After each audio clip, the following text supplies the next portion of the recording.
second, Dr. Arden.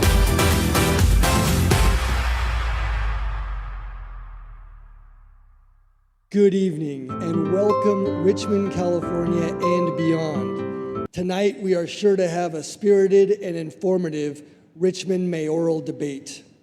Tonight's debate is brought to you by the great people at the Fairmead Hilltop Neighborhood Council, as well as our host, Hilltop Community Church. Special thanks to Fairmead Hilltop Neighborhood Council President Ardo Rentila. I want to ask that everyone here in tonight's audience be sure to silence your cell phone and remind everyone that tonight's broadcast will be live on the Hilltop Community Church Facebook page, as well as the Hilltop Community Church YouTube page and the Everybody's Richmond, California Facebook group. This will be a live stream and it'll also be recorded for later viewing. The candidates here tonight have reviewed and agreed to the rules of this debate, which include no scripts, no notes, no electronic devices up on the dais. You'll hear straight from the candidates. We are going to do a 2-minute introduction for each candidate, 80-second answers to each question, and a 2-minute closing statement. The questions have been crafted by the good folks at the Fairmead Hilltop Neighborhood Council. Don Gosney here in the front row will be monitoring the timer, and he'll be flashing a yellow light at 15 seconds. So candidates, please see that, and please be mindful of finishing your remarks within the time frame. I want to speak to the Richmond residents and beyond. Be sure to vote. Our democracy is only as strong as our participation. And this holiday season, let's all shop local. Let's use our dollars to support our community. With that, I will also introduce myself. I am Robert Rogers. I'm your volunteer moderator tonight, and I'm really pleased to be here. I'm going to introduce our candidates from left to right, and then we will go into the opening statements. Far left is Sean Dunning. To his left is Nat Bates. To his left is Eduardo Martinez. And to his left is Mark Wassberg. We'll begin tonight on the far left with Sean Dunning, and we'll start with your introductory statement. Mr. Dunning, 2 minutes, please. Good evening. This election is a referendum. If the current state of affairs in Richmond concern you, or if you'd like to see your leaders work together to solve problems, then follow the advice of the editorial board of the East Bay Times and select me as your next mayor. There's been just too much going on in this city to overlook. It's time to come together. I'm prepared for this job, and I'm highly motivated to serve you. It's time that we stop fighting. It's time that we come together, we stop the bickering, stop digging in our heels over the ideological divides, and meet together on common ground so we can build a common future together. After meeting with over 4,000 people from every single neighborhood in this city, I understand our common goals. You want a better Richmond that is safe, clean, and fair for everyone. We can get there, but we got to come together to do it. The future of Richmond can no longer be forged by fighting the good fight or just simply being right, especially if the opposition is your neighbor. Don't get me wrong, there's a lot of differences. Some people think it's okay to raise tax on businesses 8,000% or reduce police services. Others don't.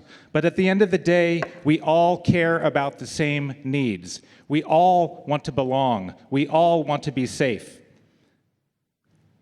We need to stop fighting against each other.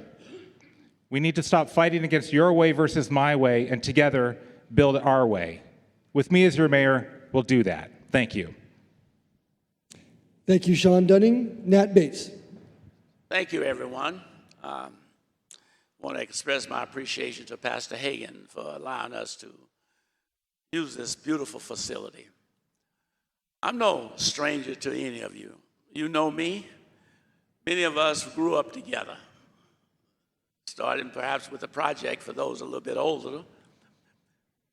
And there was a time when housing was very rare for African Americans and Latinos to find a location.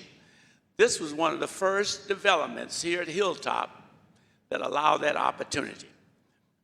I've been fighting with you for years. We fought to stop the continuation that was trying to come into this school, this area. We fought against the homeless that tried to come in here. We fought so many battles, and I've always been there for you, and you've always been there for me. I want to acknowledge Art, your chairman of the Hilltop Fairmead Neighborhood Council, who has been an extraordinary leader in working together with the City Council. From my perspective, the most important thing that we have to deal with is restoring our police department.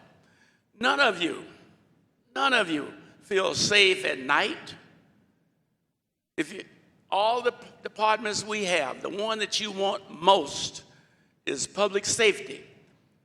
If there's someone ill and fall and hurt themselves, you want the EMT. Someone trying to break into your home, you want the police.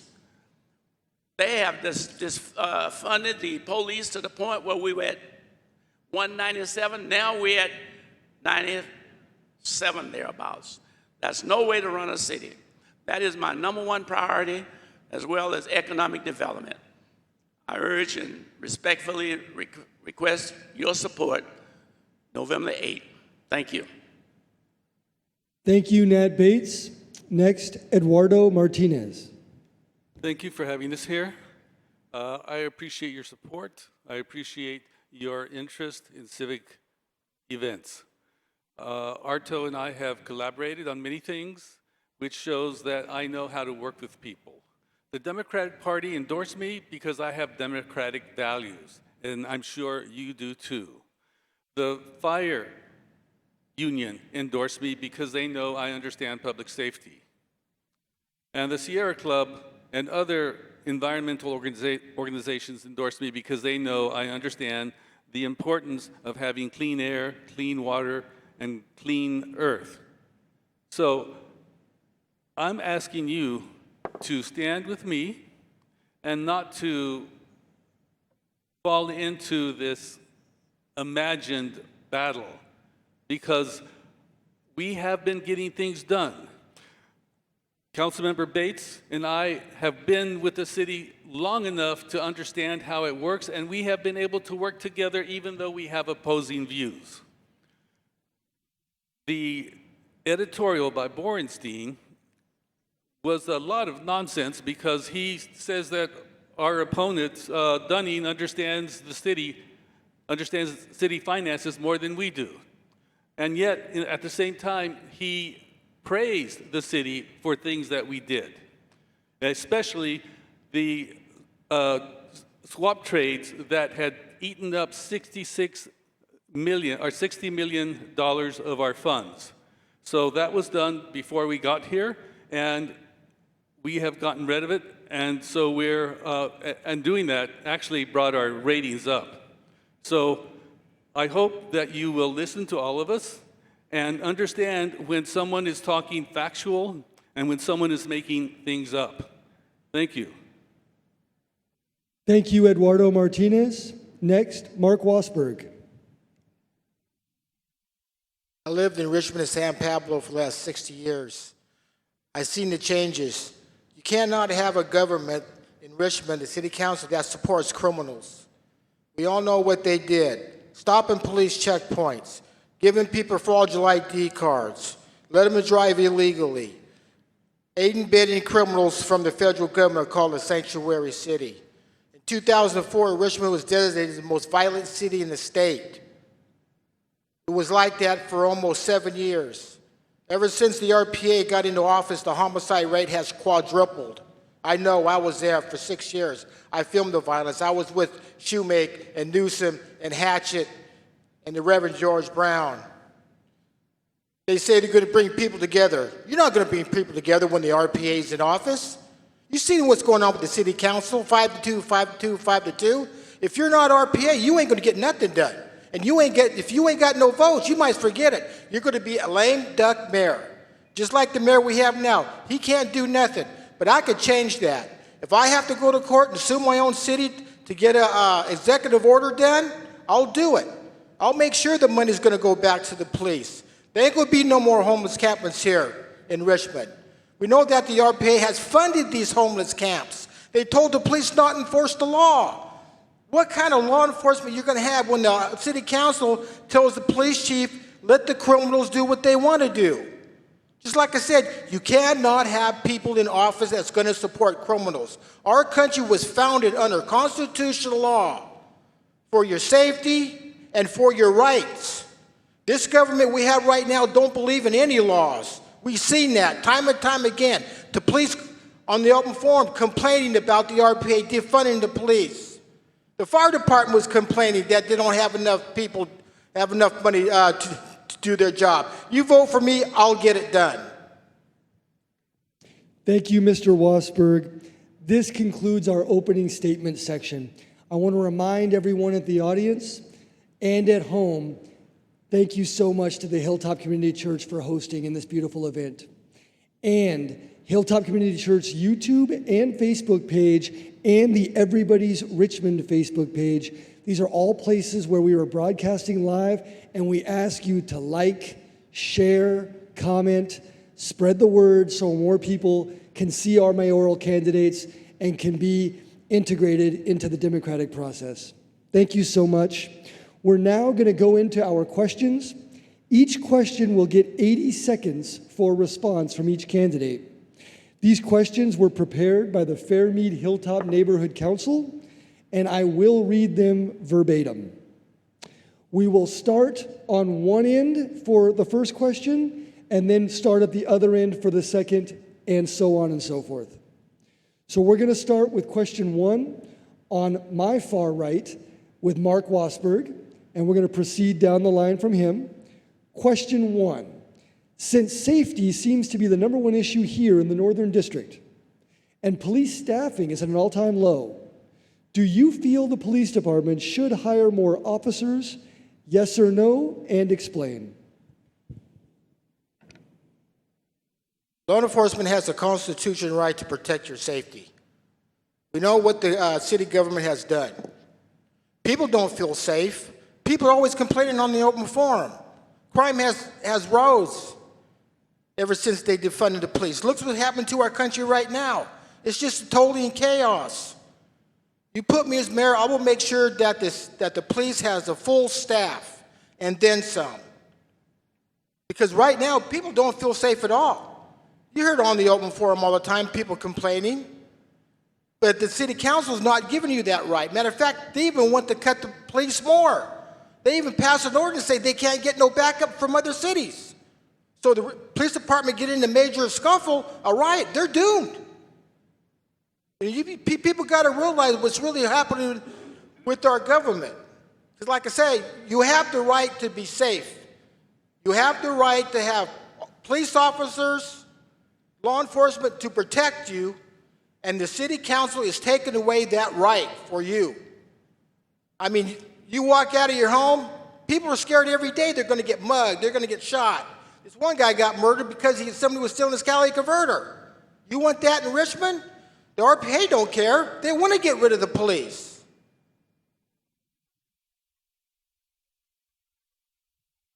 Thank you. Eduardo Martinez. Yeah, this is a fallacy in saying that the city police department is underfunded. The city department has always had enough money to hire more officers. They still have money to hire 7 officers. At one point, they had money to hire 15 officers. What this does is it holds money in the budget, and it can't be used. And we have other needs that need to be filled. If the police could find the people, they could be hired. And at that point, we could talk about putting in more money for more officers. But until that happens, it's a moot point. We can't save money for people and jobs that aren't there. This is a national problem. It's not just Richmond. It's not just California. It's across the United States. There is a paucity of people wanting to be policemen. Why is this? There's a change in culture. Well, we need to make sure that we have public safety, not only with police, but also with other services. Someone who can deal with mental health issues, someone who can deal with the homeless. So there's all kinds of services that we could use the money for. Thank you. Nat Bates. Let's be real. Of all the candidates, I'm the only candidate that have worked in the criminal justice field, retired from Alameda County after 30 plus years. If I'm elected mayor, the first thing I want to do is bring the chief of police, aligned management staff, and one or two of the patrolmen who are out there every day. No one in this city or any city knows how many police officers we need. You've got to depend upon the experts. I want them to tell me what do they need and where do they need them. That's the only way we can eradicate this particular crime element that we have. Amateurs up here are micromanaging the police department. They're like trying to tell a doctor how to operate. They don't know anything about police work. None of them have even been on a police ride to find out what the policemen are doing. I've been doing that for 30 plus years. Depend upon your chief of police and hub management staff to come back with a program and a level of staffing that will make this city safe. Don't listen to these politicians. They don't know what they're talking about. Thank you. Sean Dunning. So just quickly to clear the record, in my career I've worked with the U.S. Probation Department in 6 different states across the U.S. With senior probation officers, helping them develop emotional intelligence in the work that they do. Several years ago, Richmond Police Department hired me to come on board to bring my conflict resolution skills to bear to help our nationally recognized community-involved policing services. That actually involved me going off to the police academy and receiving police training. I actually do know a thing or two about how the police department works and what doesn't work. And what I know is that we were recognized by the Obama administration as leading the way in the community-involved policing models. Nationally recognized. And then, for no reason other than what happened in Minnesota, our budget started getting cut even further. We obviously need more. Just ask our expert Chief Bisa French, the one and only African-American female officer, chief in the state of California, who's from here, who's worked her way up in this career. She knows what she's talking about. She knows Richmond, and she says we need 165 officers to get back to what we were doing. We got a lot of work to do here. I understand what works and what doesn't work and how to get us there. And the problem is not imagined. Thank you. Thank you. Second question, and we will start from the far left with Sean Dunning. And I will let candidates know I'm going to repeat the question after the first 2 candidates answer, just as a refresher. Some of these questions are multi-layered and complex. And again, thank you very much. The questions have been crafted by the Fairmead Hilltop Neighborhood Council, and I have agreed to read them verbatim. Question 2, beginning with Sean Dunning. The Richmond Police Department is having trouble recruiting officers. Since this seems to be a national trend, if elected, would you vote in favor of offering incentives to help attract new officers? And if so, what types of incentives? The number one reason we're having such a hard time recruiting officers is because of a leadership crisis in Richmond. Last year, when our city council voted to reduce our police budget by $3 million, the process was done in such an ineffective way that 26 Richmond police officers left us. So to say that we have funding to to hire unfilled positions, it's a little bit misleading, because you got to take into account, why do we have so many unfilled positions? It's not primarily because it's hard to recruit people. It's because we lost so many in that crisis. What was happening last year when that went on? There was a lot of posturing about it being right or wrong, but we didn't have any leaders actually bringing people together for a collaborative process to find a way forward that would have satisfied with enough confidence having sufficient police services and sufficient non-law enforcement related support. We need both. This should not be a false dichotomy of one or the other. So yes, we need to bring in more. We can do that when we restore confidence, and we restore confidence by making a commitment in policy and an ordinance to have a minimum staffing level, and I will work toward that. Thank you. There's a multitude of problems why we're losing staff. One, the lack of council support. Wherever you work, you just don't like to be working in an area that your management people and the people in authority are disintegrating you. The second thing is that our salary has been low. We finally came forward last Tuesday with a salary proposal that we think will be competitive. People don't come to Richmond just because it's named Richmond.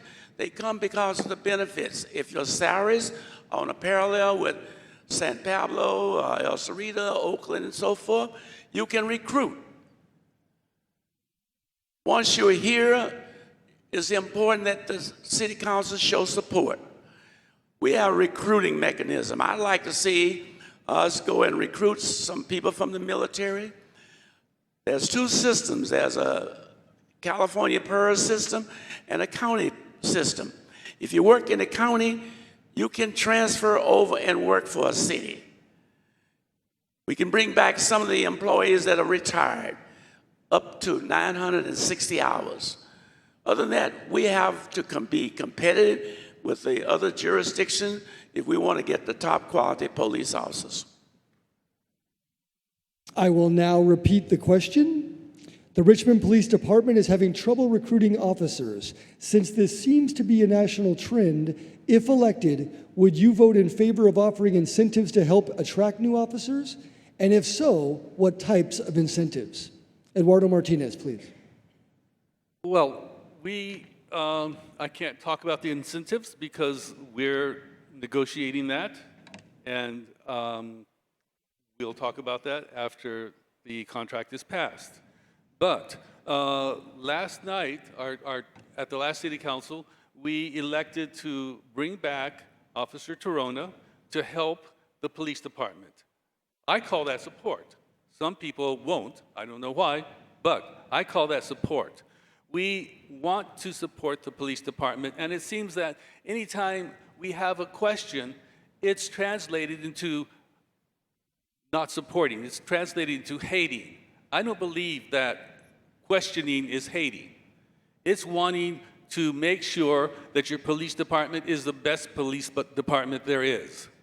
Now, we have always had a great police department, although there have been issues. For instance, when our chief, Chris Magnus, was sued by 3 officers for racial discrimination, when our chief Magnus was sued by another officer for sexual improprieties, when our police department was in litigation for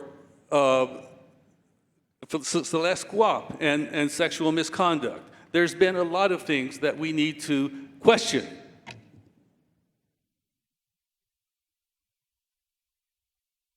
As mayor, I'll try everything I can to bring back the money to the police and hire police. But the problem is, before the pandemic, during the pandemic, there was not one word about defunding the police till after the Floyd incident. It all took off. We all know what was happening. The police became the enemy. People assassinating police. It was going to the police officers' homes, attacking their homes, making them look like the criminal. In every profession, you're going to have crime. The problem is even the Richmond PD even admitted they're not going to enforce the law because they're not getting no help from the city council. They're not going to get no respect for the city council. They're defunding the police. This is what the city council's doing. And you have people come and say, oh no, we're for the police. How are you going to be police when you defund the police and stand up for criminals? Come on, people, this is real. This is no joke. They even said, the police department even said, I'm not going to enforce the law. I'm not going harm's way because I'm not getting no support by the city council. It's all a trend across the whole entire nation, almost in democratic cities.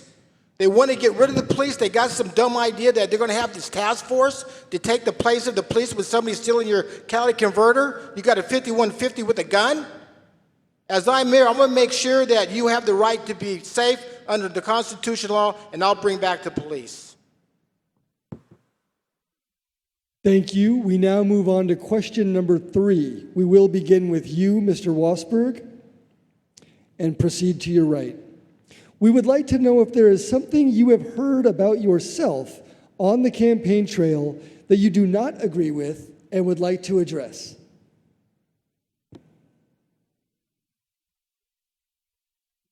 This begins with you, Mr. Wassberg. Yes. I'll repeat the question. We would like to know if there is something you have heard about yourself on the campaign trail that you do not agree with and would like to address. Well, so far I've been talking to people. I haven't had no problems. Everybody's been agreeing with me, except the criminals. They don't like the police. They don't like to be arrested. But everybody else say, hey, everybody's been calling me mayor. I said, okay, that's good. We hope you become mayor. And this one guy I didn't even seen before. He goes, I'll go ahead and vote for you. I said, fine, I have no problem. I need all the votes I can get. There's been a few people been giving me the eye and a few other things, because I stand up for law and order. Because I have to, because I'll take the oath to the Constitution. I have to honor that oath. I just can't go in office and take a note to the Constitution and stab it in the back like the RPA's been doing. Not one time did they honor any of your constitutional rights or laws. But like I said, I've been getting a lot of good feedback, and my lady friend gave me $5. I said, what's this for? She goes, it's for your campaign. I said, okay, I'll take all I can get. But the fact is, I'm going to get things done, okay? I'll sign an executive order. If I have any problems, I'll go straight to federal court, and I'll win every time because I know the city council is not respecting our laws because I got all the proof I need.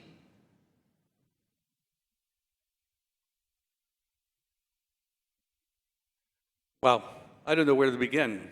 It seems to be a continual onslaught of misinformation. But at the crux of it is trying to slander me for belonging to an organization. It's almost as if it's a crime to belong to an organization. I'm a member of the RPA. I'm proud of it. And I am also an individual. I'm a Democrat. I'm proud of it. But I'm also an individual. I have my own thoughts. I have my own vision of what this city should become. And it is founded in values, not ideology, values. And they're the same values I believe that you have. And when I speak of them, it's twisted around to make it sound like I'm a robot controlled by an organization, by a cult. I can tell you that the Richmond Progressive Alliance, and I say alliance because that word means that it's a lot of organizations with a lot of different beliefs coming together around the same value.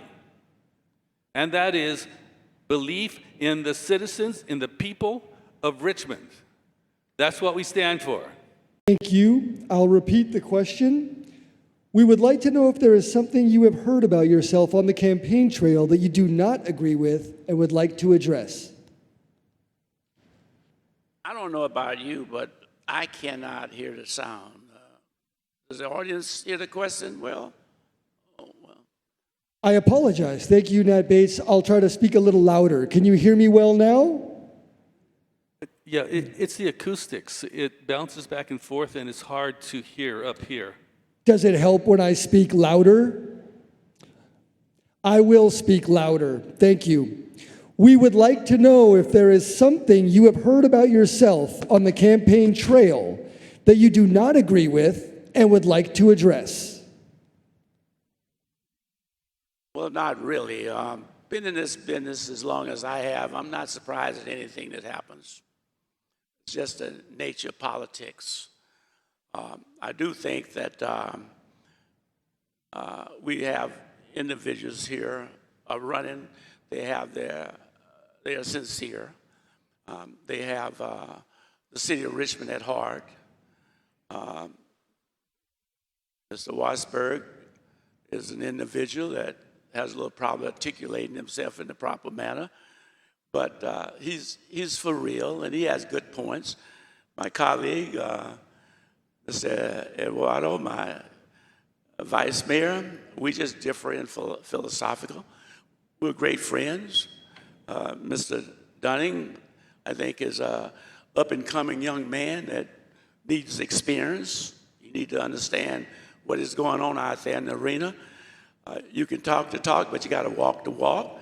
And when you're in those situations for a long period of time, you begin to understand how you can work with others. I work with all of my colleagues, and it's a matter of being a statesman versus a politician, and that means you got to work with each and every one. Sometimes you'll get a vote from my colleague here, and next time I don't. But that's the name of the game. Thank you.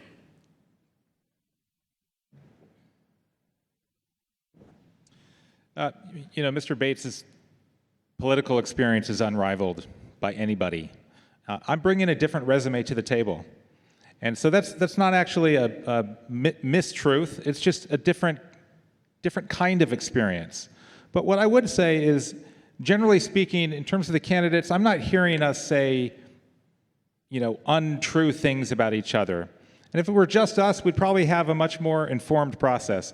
What's frustrating and disappointing is to see how, particularly on social media, things get thrown around that are not true and simply not fair and really not helpful. For democracy to work, it's critical that we have an accurately informed people. And take the difference between me and Nat. He has decades of political experience. I have a couple decades of conflict resolution and peace-building experience. Different kind of experience. As long as you all know that that's what it is, you can make the decision. You're making an informed decision. Meanwhile, I hear people from Eduardo's camp, and I'm not saying it's him, but say things like, I'm pro-Chevron or I'm pro-big business. That's simply not true at all. But what people have a hard time understanding is that when it comes to conflict resolution, you need to have all voices at the table. And what I'm hearing from some hardliners is they think I shouldn't even give someone a voice at the table. So perhaps it's an intellectual challenge. I don't know. Thank you. We will move on to question 4. Before I do, I want to remind everyone our local and global online audience is growing as we speak. Please help us with that. Like, share, love, comment, do all you can on the Hilltop Community Church Facebook page live stream so you can share this spirited debate with everyone in the community. Question number 4, we begin with you, Mr. Dunning. The Richmond Progressive Alliance is a well-known organization in Richmond. 4 of our council members are RPA members. What does the name Richmond Progressive Alliance mean to you? I think that's a great question. The name, it means whatever they want it to mean, but I'll tell you what the Richmond Progressive Alliance means to me. A highly organized, highly passionate group of people who care deeply about what they believe in. Frankly, I'm inspired by that. If everyone in Richmond was as passionate and as dedicated to what they believe in as the RPA is, we could get a lot done. My concern is not about their values, not about the people. I do not want to run the RPA out of town. Some people do. That's not my point at all. I want them here. I want them at the table. I just don't want them to own the table because of the track record of doing things apparently without listening to or including people who disagree with them, and saying things like, and this is almost a quote, I was in a meeting where I heard someone say, "We have the majority, let's push this through." That's not the way our democracy ought to work. We need to listen to all voices. We need to leverage all perspectives. That's my expertise. So if the RPA left town, I don't think we'd be able to get as much done. I want them there. I just don't want them to act with impunity and own the table. Thank you. Well, since the RPA have gained control over the city, we have been going downhill. It's a matter of fact. One of the problems I think the RPA has is being a socialist. The attitude is that your money and my money and everyone else's money ought to be pooled and given to those that don't have any money. They don't like businesses, especially big businesses. They don't seem to understand that business is what keeps a city financially moving. They don't like the police, the re-imaging committee. What happens in Minneapolis, all of a sudden there's a used to cut the police department. Each city has its own problems, and you cannot use what's going on in other parts of the country. But there are people who don't like the police. And unfortunately, that's been so far the RPA stand. You gotta bring in all the parties together and work with mutual respect. You gotta keep businesses here. Don't let them go to other cities. That Measure U was a disaster. And I know many of you voted for it, but you did not understand the implications that we are finding today. Thank you. I will repeat the question. The Richmond Progressive Alliance is a well-known organization in Richmond. 4 of our council members are RPA members. What does the name Richmond Progressive Alliance mean to you? The Richmond Progressive Alliance means opportunity. It means training youth to be part of a civic engagement. It means questioning our residents, finding out what the history of Richmond is. It means working with everyone to achieve a city that is for everyone. Mr. Dunning talks about a table. That table's always been here. It's not as if there's not a table. And that table for the longest time has been owned by big business. When the RPA came along, they helped people to sit at that table. So some people think that we crashed that table and have taken over it. But when there's voices that hadn't been heard before and they're finally being forced to be listened to, it's almost as if you're not listening to us. That's not true. We listen to everyone. In fact, there are RPA members who have voted against what the RPA wanted. I'm one of them. I have voted against RPA.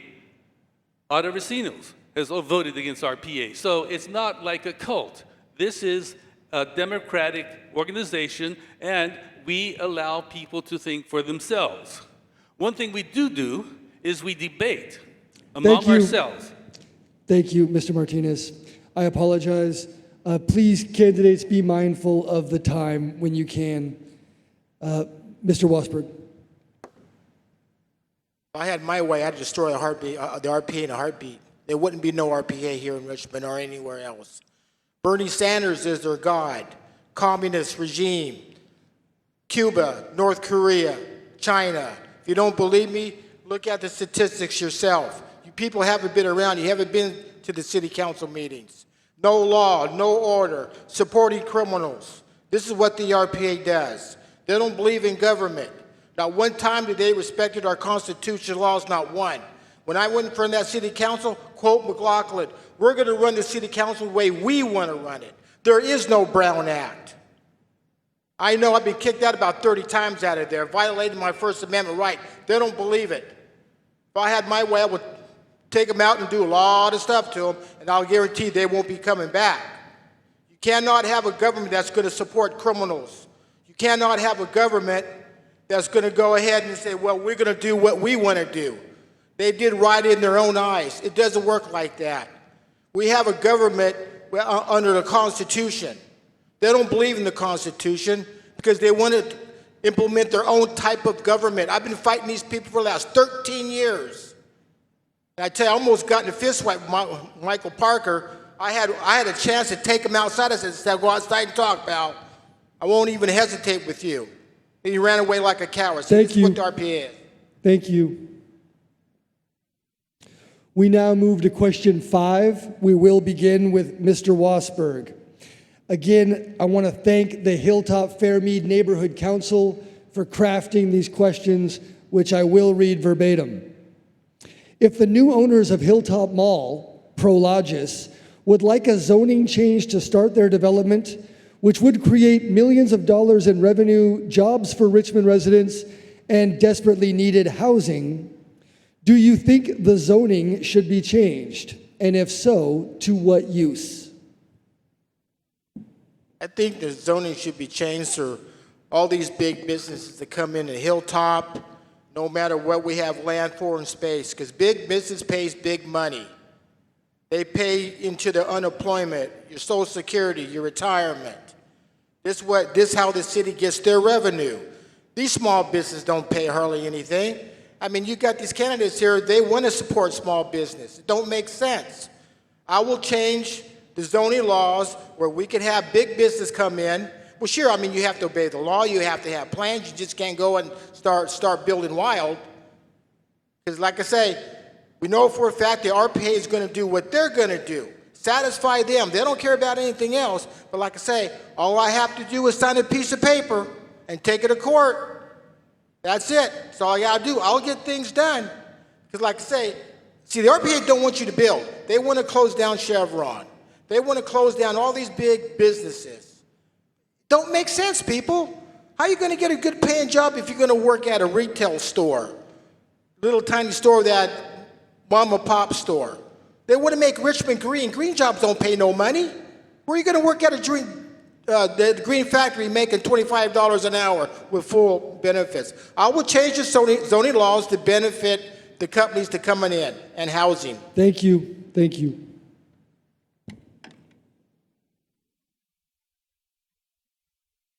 Prologis is a multinational corporation. They're smart. When they bought the property here in Richmond, they knew what the zoning was. They knew what the city plan that was devised by all of us, citizens, staff, council. They knew what that plan was, and that plan was for multi-purpose use. Now, Prologis buys the property and they tell us, we want to know what you want. But all the time, they know what they want and they've refused to tell us. What they want is a zoning change so they can build a transit center, not a transit center, but a last mile delivery center like Amazon, which brings trucks, traffic here, and it compromises our neighborhood and is contra to the city plan that all of us came up with. Prologis has not been honest with us. And we need to remember that this is our Richmond, their money, but it's our Richmond, our vision, and we need to stick to it, and we need to create a hilltop that is good for Richmond, that is good for all of us, that's good for our health, that's good for our environment, and good for the community. Looking out in the audience, I don't see very many people that were here when we built the shopping center. I was here. I cast the #1 vote. Got 2 or 3 hands I see. At that time, it was a different circumstances. It was vacant land owned by Chevron USA, I guess. Things have changed. That shopping center, what we had before, is obsolete. No one is shopping at Macy's, Capwell's, and so forth. Amazon has taken over just about everything. Prologis came in and they purchased that property. We don't understand marketing, what is there and what you can do and what you can't. We have to explore open-minded as to how we can benefit from a community and how Prologic. People don't buy property to lose money. They're buying property to make money. And we have to work together to come up with whatever development that we want and they want and compromise. Obviously, we want a shopping center, we want a grocery store. But the final analysis is that we have to work with Prologic as a team. In my career in peace building, I've been in a lot of places around the world where there's been a violent struggle for one group to take over after another. Fortunately, we're not dealing with that here yet. But if this pendulum of party politics keeps swinging back and forth, it will turn into a wrecking ball. The idea that now it's our turn to own the table is not a recipe for success. It's true that someone unfairly owned the table before. The answer to that is not to push them out of the way and own it for yourself. The answer to that is to get everyone to the table. That's what we ought to be doing with Prologis. Now, I don't know if they're lying because I haven't seen their cards yet. Are they in the business of logistics and transfer centers? Yeah. And so we need to have that conversation. I agree that we need to be transparent and we need to understand everything. And if whatever they want to do isn't going to work out, they should know that sooner rather than later so they can leave and someone else can buy the property. But better yet, imagine if we could truly partner with them and work towards something that we could all believe in. So the answer to should we change the zoning or not should only be done if the overwhelming majority of Richmond residents actually want that. And that would be only as a result of a truly collaborative, cooperative process whereby we co-create that vision. Thank you. Thank you. We have officially passed the halfway point in our debate with these questions wonderfully crafted by the Fairmead Hilltop Neighborhood Council. I want to take a moment to thank the candidates for participating, our hosts for having us, and our great audience both here in Hilltop Community Church and at home in Richmond and all around the world in our streaming services. Please like and share the live stream as soon as possible so that more people can see this enriching discussion. Question 6. We're going to begin with you, Mr. Dunning. Companies and dealerships are leaving Richmond because they feel Measure U is unfair. What would you do if elected to keep good businesses from leaving? You're going to hear the figure 70 or 72% of Richmond voters passed Measure U. What they passed was a statement that said, essentially, if you want safer and cleaner streets, youth programs, and other great things that we all want, everybody wants, if you want these things, vote yes on Measure U. And there was marketing that went around that said, it's fair, it's fair. Well, the fine print on there said, oh, and by the way, it means moving to gross receipts and charged from this percent to this percent. And most people don't know what that means, frankly. Not that they can't figure it out, but that when you see what you see, of course you're going to vote yes. However, if the fine print there said, do you agree to raise tax on some businesses as much as 8,000%? I don't think for a second that you get 72% of our voters supporting that. I've met 3 people of the 4,000 people I've talked to across the city. I've met 3 people who are in favor of the current situation with Measure U. Maybe there's a few more. But here's the deal. In order to fix it, a whole ballot measure can be tricky, but within the ordinance, we can renegotiate the rates to be more reasonable. Even if the companies that are being overcharged don't leave, what we're doing right now is broadcasting a signal to any prospective companies not to come here. So we need to be more reasonable and more fair. Thank you. I don't know if there are any businesses in the audience, but I can tell you that the City of Richmond has the highest taxes in the Bay Area, if not in the state. The Measure U has created havoc. Costco, most of you shop there. Talking to Lamar, their taxes went from about $25,000 to over $500,000. They were considering moving to Hilltop because the store is just crowded. You can't hardly get in there on a weekend. No city of 100,000 population thereabout has 2 Costcos. Costco contribute more sales taxes than any other establishment in this city. Now, that was an opportunity that we are missing. The automobile group, who contribute significant taxes, are looking at moving out of Richmond. We have to respect our business community if we want to keep businesses that provide jobs and tax revenue in the city. I'll restate the question. Companies and dealerships are leaving Richmond because they feel Measure U is unfair. What would you do, if elected, to keep good businesses from leaving? Currently, I don't know of any businesses that's left, but I do know that when we passed the minimum wage, many companies talked about leaving, but they didn't. Now, when we passed this, of course, it didn't say raise sales tax 8,000%. That would be ridiculous to raise everyone's sales tax to 8,000%. What it did say was it would raise the tax 0.5% to 0.4%. That's less than 2% of all the money that they bring in. Now, if the taxes were 8,000% increased, it just tells you how little they were paying. For instance, look at your property tax. Your property tax is way more than what Kinder Morgan, what the Santa Fe Rail Line paid in business tax. They paid $800, about $900.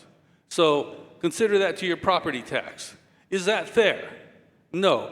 The problem is that the measure was written so that we can lower it, but we can't raise it. So if we lower it so that it's not fair, there's nothing we can do. Measure U was a con game. The lawyers wrote it to trick the people. They say they're going to tax the big business, give it to police and fire. Okay, well then why the police are leaving then? Don't make sense. Richmond City of Commerce condemned the RPA, even Aguado, make them look like they're evil against big business. Like I said, big business pay big money. The only reason why, actually Measure U can be overridden by the government. We don't need the voters' approval because that's how our government works. It was like that in Proposition 8. It's like that on all the other initiatives that the people passed, but the government stepped in, said it was unconstitutional, so they redid it. That's how our government works. It's just amazing how he could just sit there and say people are going to benefit. The poor is going to benefit. The reason why they did Measure U because it's this city bank. Very few people know about the city bank. The question was asked by Nat Bates, where are you going to get the money? And these bankers says, from you. This is why they had Measure U, so they could get all this money for the big business and give it to the poor and give it to the have-nots. So they don't have to go out and work. This is your tax money, people. This is your tax money for the police, the fire, recreation, maintenance. This is where your money's going to go to, into a bunch of corrupt, no-profit bankers. Watch, it's going to happen.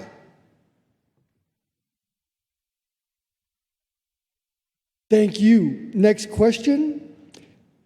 Residents complain about quality of life issues, illegal dumping, dirty streets, potholes, fireworks, sideshows, donuts, etc. What is your plan to address these quality of life issues? Mr. Wassberg. Well, we know for a fact that the RPA was sponsoring people having sideshows. Let's have a place where they could go ahead and break the law, reckless driving, people getting hurt, few people getting killed. Most of the dumping is in the Iron Triangle on the south side. Sure, you'll see a lot of, very few stuff you see around here. Got to have more police, all right? We got to convince the people, say, hey, you want to get rid of your garbage? Just call us up and we'll come over and pick it up for free. No problem. Okay, don't be a litter bug, all right? But the potholes, years ago, the taxpayer was conned in this road tax, right? That the visitors are going to pay more taxes than the people that live here. There's money there. There's all kinds of money there, but the city council do not want to let it go. Because like today, they want to sponsor this city bank. This is what they're doing. This is why they're holding back the money. If you get rid of the RPA, you put some people on the city council that's going to do right for the people, then you'll get things fixed around here in Richmond. This is why Richmond has been so messed up for the last 16 years, because the RPA has been controlling the city council. This is why Richmond is like this in the first place. Believe me, it's true. I'm not sure what the question was. No problem. Thank you. I will repeat. People complain about quality of life issues, illegal dumping, dirty streets, potholes, fireworks, sideshows, donuts, etc. What is your plan to address these quality of life issues? Well, my plan is to get the finances into the city so we can take care of many of these problems. Measure U will bring money so that we can have more abatement. It will bring money so we can fix the potholes, clear the streets. It will bring money to up social services like library, parks.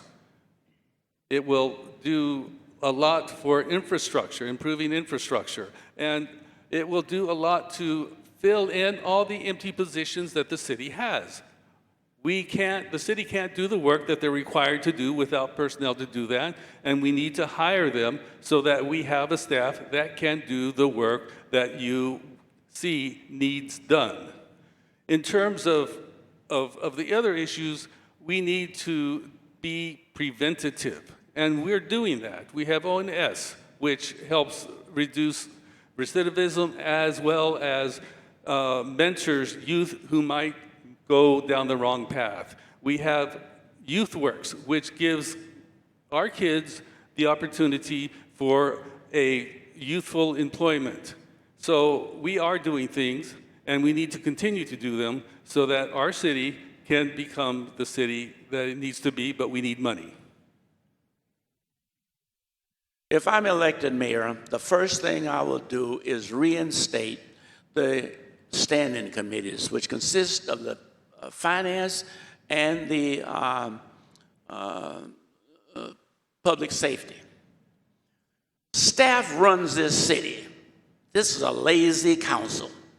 We get our packet on a Friday thereabout, and we vote. We don't have the interaction to understand what is going on and why is this on the agenda.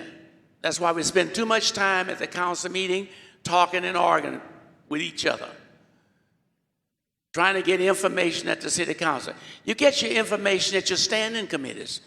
The council become assertive. Then you begin able to direct. We want this done and we want this done. Jan know how it's done. Arto know how it's done. The standing committees, you would come in and you would say, look, we have a problem here or there. That's what we're going to do about it. This council do nothing but sit there on a Tuesday night and argue among themselves. They don't interact. They take no action. They follow what the staff stick underneath their nose. Occasionally, there'll be a few that will argue. But this council needs to get to work or stop taking their $10,000 a year salary. I hope standing committees could help. At the end of the day, though, if the council is so politically divided that they don't want to listen to anything other than their own ideas, then it might not really make a difference. But yeah, that's a good starting place. If that's the place to collaborate, fantastic. And Nat, I would love for your advice and counsel on that if I happen to get elected. These issues are really about what are we prioritizing. If you look at all the things that come up on our agenda, how often do you see something to this effect? Not too long ago, there actually was something on the agenda about doing infrastructure to try to do circles or bot stops or whatever, something that would be built that would prevent people from doing sideshows. Well, that's great, but the way it was done, it was totally political. It had nothing to do with who needed it most in the city. It had to do with whom they knew on the council. So that's a whole issue right there. But real quick, in our neighborhood right here, this is more than just quality of life. This is life. Someone was killed by someone spinning donuts in the neighborhood not more than a half a mile from here. In my running through Fairmead, I met two people who talked about stopping donuts in their intersections, one with a golf club, the other with a 9mm handgun. Both of those situations suggest that they didn't feel like they could call the police because they probably knew there weren't enough to come. We need more enforcement too. Thank you. Thank you. Next question. The City Council is considering a community bank funded with taxpayer money. Would you be in favor of a community bank for the City of Richmond that uses taxpayer money to provide potentially high-risk loans secured by taxpayer dollars, loans that other banks would not make? Let's begin. Sean Dunning. In principle, the idea of a community bank could be really great. We need to know if we can trust the leadership behind it, though. Is this truly a community bank referring to all of Richmond that benefits us all, that there's true equity in this? Or is it something else? I don't really know, but I'm having a hard time trusting some of the leadership that's pushing it. Just look at the way Measure U was pushed through. We were already getting $3 million a year in sales tax from those car dealerships. So it's not that we weren't getting money from them. We're getting it the way most cities get taxes from businesses, through sales tax and property tax. When we jack it up, when we treat people fundamentally unfairly in relation to neighboring cities, you might not like the fact that we live in a market, but we do. And they're simply going to leave, and we're simply not going to get others to come. So this notion of a bank conjures up all sorts of questions about how we invest, how we spend, who makes the decisions about how that money is spent. I think first we need to get to the point where our leaders are truly representing the 116,000 people in Richmond. And when we have confidence that that is happening, maybe we can talk about a community bank. Thank you. Well, it sounds good, community bank, but it all depends on the management. Community banks can be favoritism. We give it to our friends, and those who are not our friends get nothing. I trust the credit union. You want money? Go to the credit union. They're not political. Anytime you put a political identity in government, you're going to get politics. And there are going to be those that have and those who have not. And those will get and those will get not. I don't trust politicians putting any kind of community banking together. If it's done, let it be done. But churches, they have credit unions. They do an excellent job. They don't pay favoritisms. As I said, you go to the credit union, and you don't have to be an employee to be in the credit union. Travis has one up here at Hilltop. Co-op credit union has one around City Hall. There are a number of credit unions. They are organized, they are experienced, and they know what they're doing. You start a community bank with a bunch of amateurs, and you're going to have nothing but chaos. I don't support community bank, especially if it's controlled by the RPA.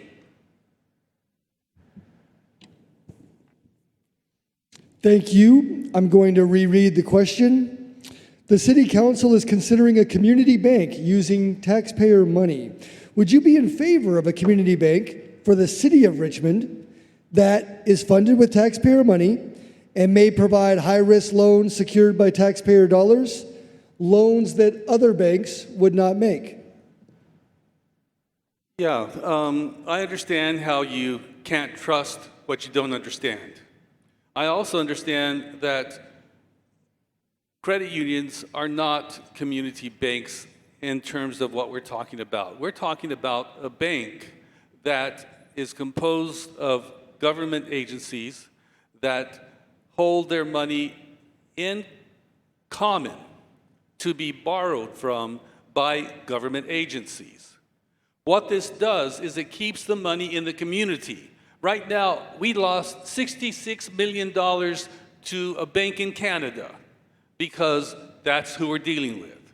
We can lose it to other places who bank in Delaware. But if we have a bank here in the Bay Area that is composed of people in the Bay Area, all that interest stays here in the community and it generates more revenue for our cities to use. Public banks have been in North Dakota for ages, and it's one of the few states that has been able to maintain their fiscal ability to continue. So we're hoping that we can do the same thing in the Bay Area. We need to keep the money at home, and we do that with community banks.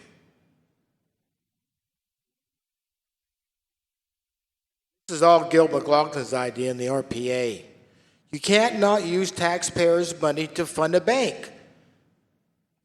The taxpayers' money was not meant to be like this. It was meant to support the city, police, fire, recreation, maintenance, just like I told you before. I even answered the question, even before he even said it.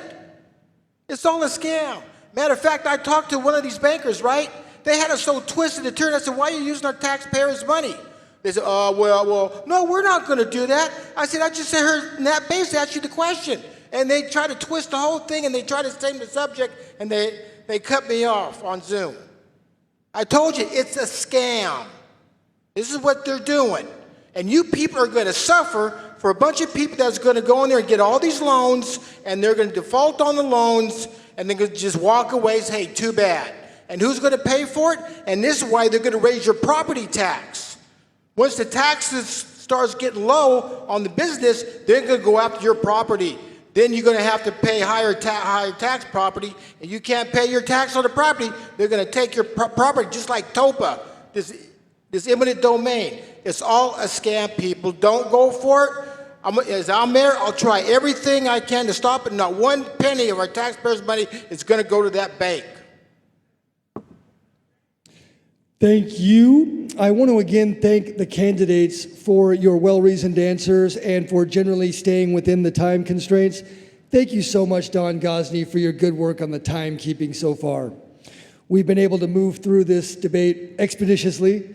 We now have 2 more questions and closing remarks, and they will be good ones, so please don't leave us. Instead, like, share, have others join us in this debate. We'll begin with you, Mr. Wassberg. Question number 9. The City Council promoted and voted to put Measure P, a rent control measure, on the November ballot. Measure P ensures that rent adjustments will not keep up with inflation or cost of living. Should the council have consulted the city's own rent board for input before placing Measure P on the ballot? Well, I'm really not familiar with Measure P, but I can tell you one thing, that the city council does not want anything to happen unless they want it their way. I mean, you have to have cost of living, right? You have to have employees, you have to get a raise and so forth. But I don't see how, the city council, the RPA, they're just going to do what they're going to do. They don't care about anything. You have to have growth. But like I say, if your wages don't go up, how are you going to live? Because like I say, back in the day, you could have one rent will cover one paycheck cover the rent, right? We all remember that, but now you need 4 checks to cover the rent. Now, I don't know what kind of scam that the RPA is trying to do, but the bottom line is they don't want growth at all. They want to do what they're going to do no matter what. They're going to try to keep the people poor. They don't want the people to excel. All the big business, probably Chevron, I wouldn't be surprised if Chevron closed down. I yield my time.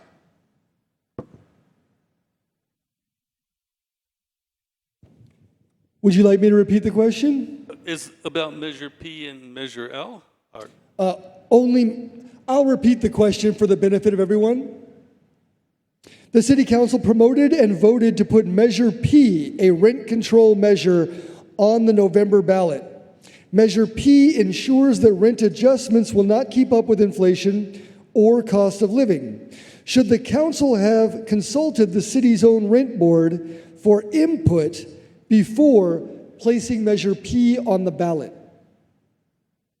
well, we know that rent control has prevented homelessness.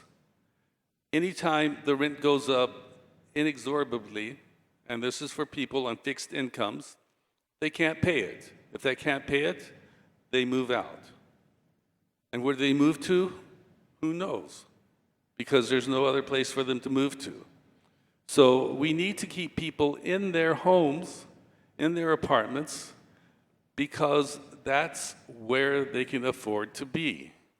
We do need to build more affordable housing, and when I say affordable housing, I mean low-income housing and workforce development, so that there are units for people to move to. Otherwise, we end up with development with displacement, but we don't want that. We want to keep Richmond residents in Richmond. We don't want them moving far away because they can't afford to live here. They deserve to live in the city that they helped build, that their families helped build. So it's really difficult to hear in here, and so I get lost on exactly what it is, but I am a proponent for Measure P and for Measure L. One of the advantages I have is being around politics for so long, and I can smell a rat when I see it. Measure P was put on the agenda by the RPA for only one purpose and one purpose only. And that was to galvanize the renters to come to the polls and support the RPA and Vice Mayor Eduardo. It was unnecessary. Measure M, the original measure, has already clauses in there that prohibits, and they control what type and amount of rent is imposed. For an example, did you know that the Rent Control Board has never increased a renter's rent more than 3.2% since they have been in existence? The Rent Control has the authority, not the City Council. And the Rent Control Board is not going to allow the landlords to jack up the price. It was a scam, and the people ought to know it.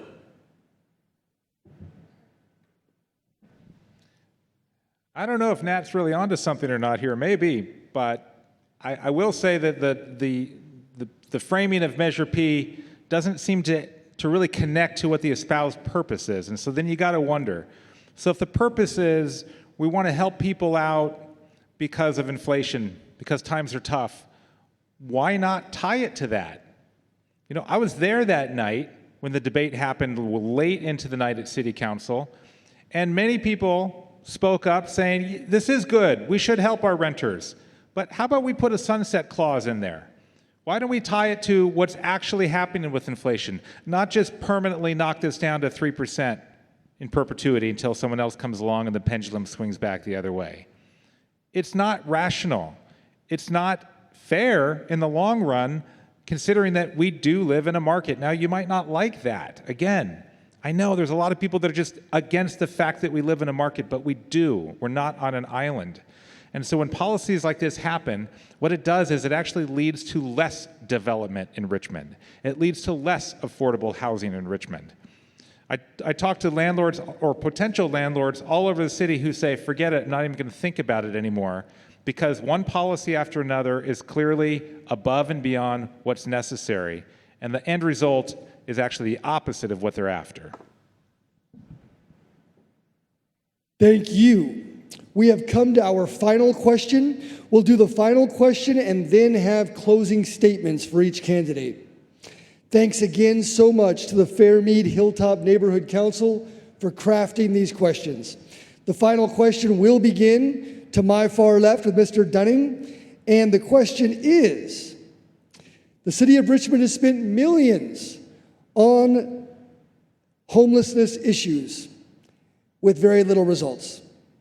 What would you do differently that you think has not yet been done? In my time running around Richmond and meeting a lot of people, I've spent hours and hours and hours meeting directly with folks who are currently living unhoused all over our city. Right now we have about 632 by the last count. We are not serving them well enough. And when I say this, I believe the premise here is that it's a crime against humanity that we have people involuntarily living on our streets. Now, some of them may be voluntary, that's a different ballgame. But for those who genuinely are down and out and could really use some help, we ought to be smart about how to do that. Well, there's not a lot of smart things happening around here in that regard, because millions and millions and millions are just being thrown at it, the can is getting kicked, and I don't see any long-term solution. Well, 2 weeks ago, I decided to fly out to San Antonio, Texas, to check out a program that I've been talking about for a while called Haven for Hope.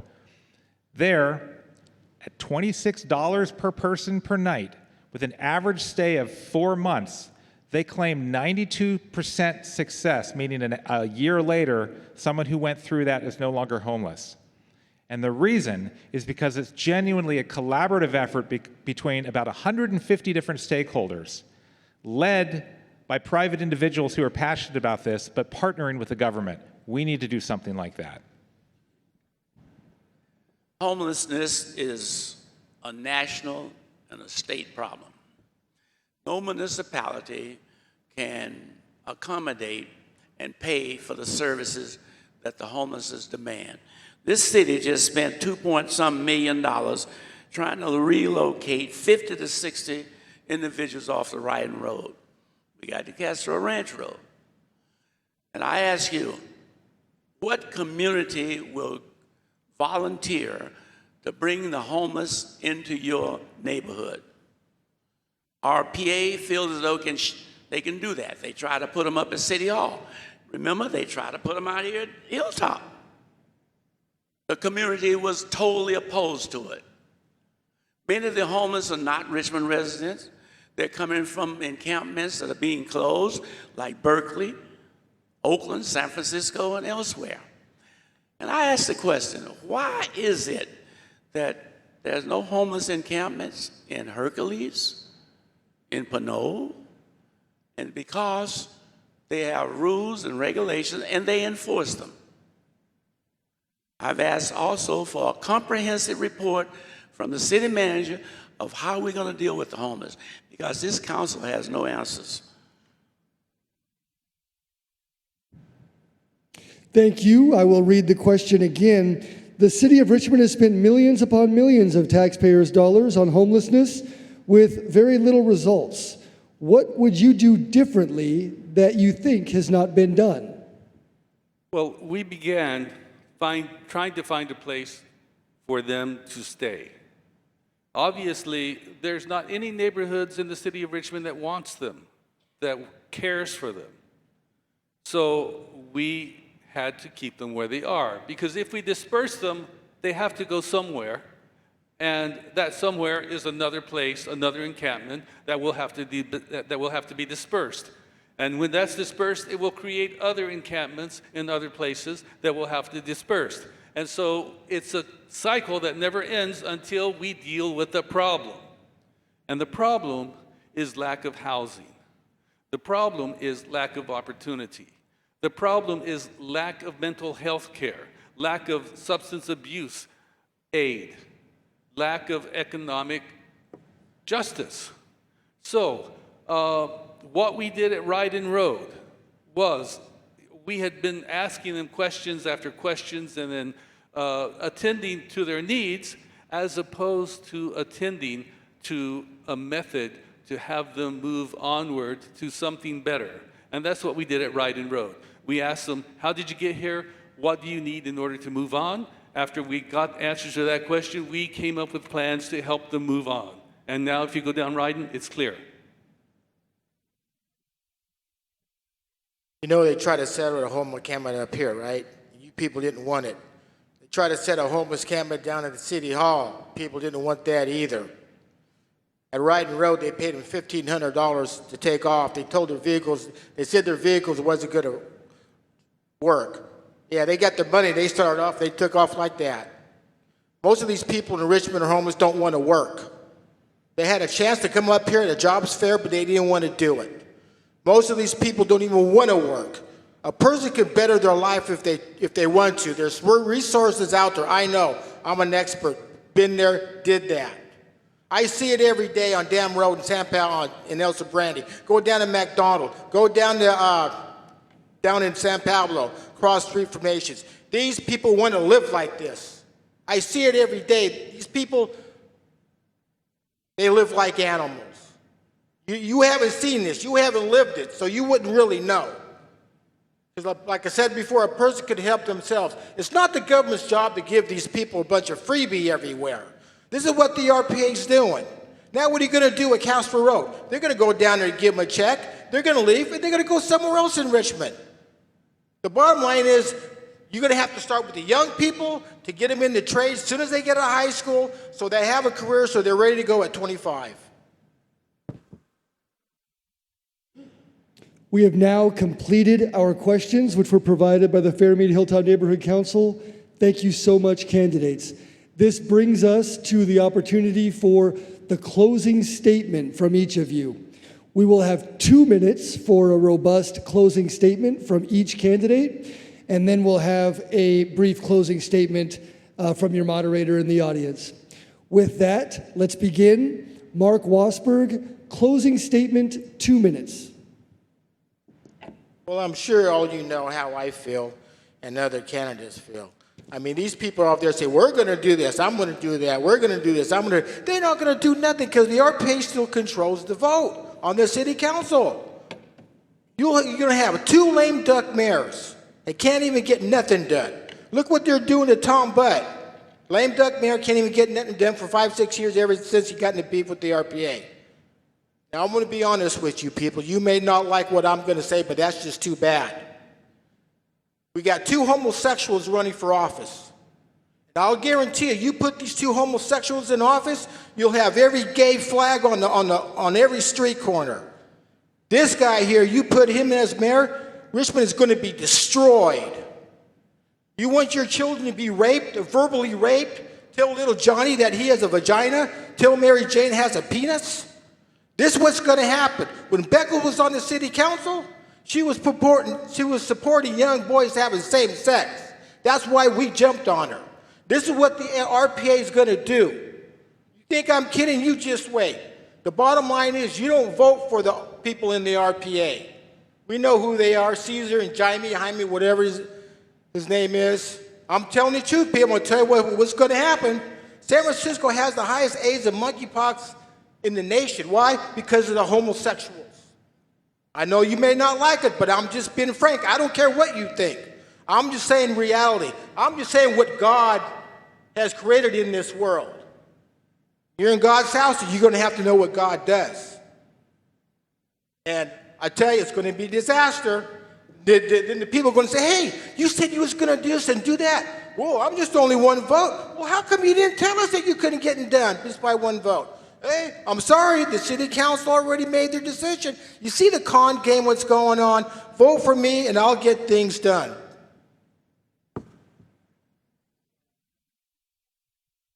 Closing statement, 2 minutes, Eduardo Martinez. Thank you. I told you about the issue that I have with people making up these cult fantasies. And as you saw here, it continues. Even with my opponents, They continue this RPA cult narrative that we're one mind. And as I've explained to you, there are times when we don't vote together. There are times that I vote with Nat. In fact, Nat and I were the only ones who stood up for a safety and a finance committee. We're the only ones.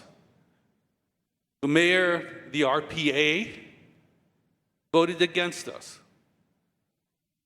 But it wasn't the RPA, it was the council members. When the council members are up there, they are council people, and they vote their conscience, and they vote for their communities, just like Nat Bate and I did. We put things forward because we think that's the best thing to do. And this idea of a mind meld is so ridiculous that I can't believe that it's continually being said over and over and over again. I mean, it just doesn't make any sense. I am speechless. I sit here and I look at these people and I know they're intelligent. I know they know better. But for some reason, it just has to come out of their mouth over and over, hoping that you're going to believe that I'm controlled by some cult. I'm not. I'm a representative of the city, and when I talk to developers, they are glad, and they have said that I'm the only council member who actually reads their proposals, aside from the mayor. Well, thank you for the opportunity. I sort of feel at home again. Let me just say that public safety has to be the number one. Everyone wants to feel safe. Another one that we didn't talk about was physical responsibility. You cannot operate a city with finances. We should have devoted a little bit more time on that. Just like your household. You can't spend money that you don't have. From my perspective, if I want an attorney, a doctor, or some professional person, I want someone that has a resume. I want somebody that has experience. I want somebody that has wisdom. I want someone that's been in the job for a period of time, not coming fly by night, or not being there for a few days, a week. I want someone that is knowledgeable, intelligent, and someone that just don't talk the talk, but can walk the walk.